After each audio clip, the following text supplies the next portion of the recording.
रात्रीचा डान्स बघून दुसऱ्या दिवशी मी निघाले कोल्हापूरला जाताना कडेगावच्या स्टँडवरती मला वैष्णवी भेटली. तर तिलासुद्धा कराडलाच जायचे होते. तर वैष्णवी आणि समर्थ दोघांनासुद्धा कॅनॉलवरती सोडले आणि मी निघाले कराडच्या स्टँडकडे. कराडच्या स्टँडवरती पोचल्यानंतर मला समजलं की कोल्हापूरला जाण्यासाठी खूपच जास्त गर्दी आहे. तुम्हीसुद्धा पाहू शकता गर्दी किती आहे. तर ह्याच गर्दीच्या कारणामुळे मी 2 बस सोडल्या. फायनली मला तिसरी बस भेटलेली आहे, ज्याच्यामध्ये गर्दीसुद्धा नाही आणि मला सीटसुद्धा भेटलेली आहे. आणि रस्त्याने जाताना खूपच जास्त ट्रॅफिक लागलेले होते. फायनली ट्रॅफिक पार करून आमची बस निघाली कोल्हापूरच्या दिशेने. तर तुम्हालासुद्धा जर का कोल्हापूरला जायचे असेल तर संध्याकाळची वेळ निवडा, कारण व्ह्यू खूपच जास्त सुंदर भेटतो. फायनली मी पोचले कोल्हापूरमध्ये. छत्रपती ताराराणींचे दर्शन करून मी पोचले CBS स्टँडला.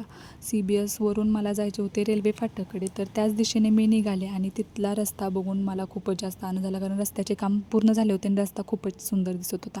आणि फायनली मी पोचले KMT स्टॉपवरती. पण मला समजलं की जस्ट आत्ताच KMT गेलेली आहे. शूची लेस निघाली होती, पण आता राहून दे म्हणलं, किती वेळ राहिलेला आहे. फायनली मला KMT भेटली आणि निघाले मी माझ्या रूमवरती.